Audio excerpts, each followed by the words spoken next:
Премиерот Зоран Заев понеделник патува за Брисел. Освен во Европската комисија ќе има приеми во седиштето на НАТО. На агендата средби со Могерини, Хан и Столтенберг. Првата официјална посета на Брисел ја стартува со средба со еврокомесарот за проширување и соседска политика. Во моментот таа ни е најважна заради тоа што треба да го постигнеме договорот на првите реформски приоритети со кои што ќе се зафати владата согласно ПРИБЕ, извештајот и итните реформски приоритети, како и согласно извештајот на Европската унија. Ние веќе тимовите се подготвени, сме со засукани ракави и подготвени да се втурнеме во процесот на работа. На состанокот со генералниот секретар на НАТО пак се очекува Заев да го постави барањето до Алијансата да и се овозможи на Република Македонија прием под привремената референца. Премиерот во интервјуто за Македонската радиотелевизија рече дека очекува наскоро да станеме дел од НАТО и се надева дека нема да бидеме блокирани од официјална Атина.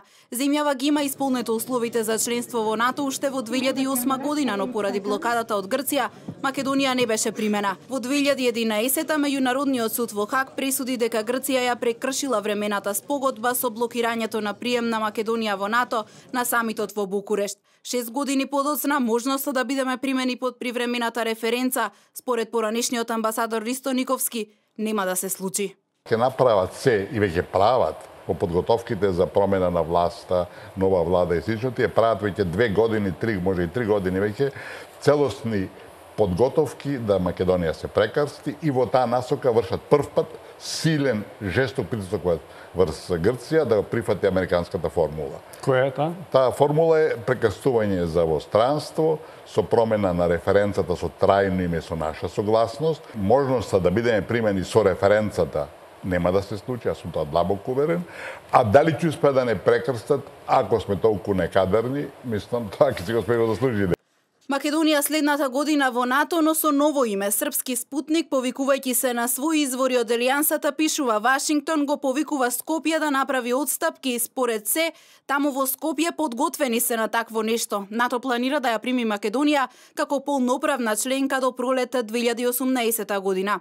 Инаку премиерот Заев телефонски разговарал и со Ципрас. Грчкиот премиер ги повторил и потенцирал грчките позиции во однос на прашањето за името. Од ВМРО ДПМН велат дека Заев сега ја води владата и има одговорност да ги реализира ветувањата.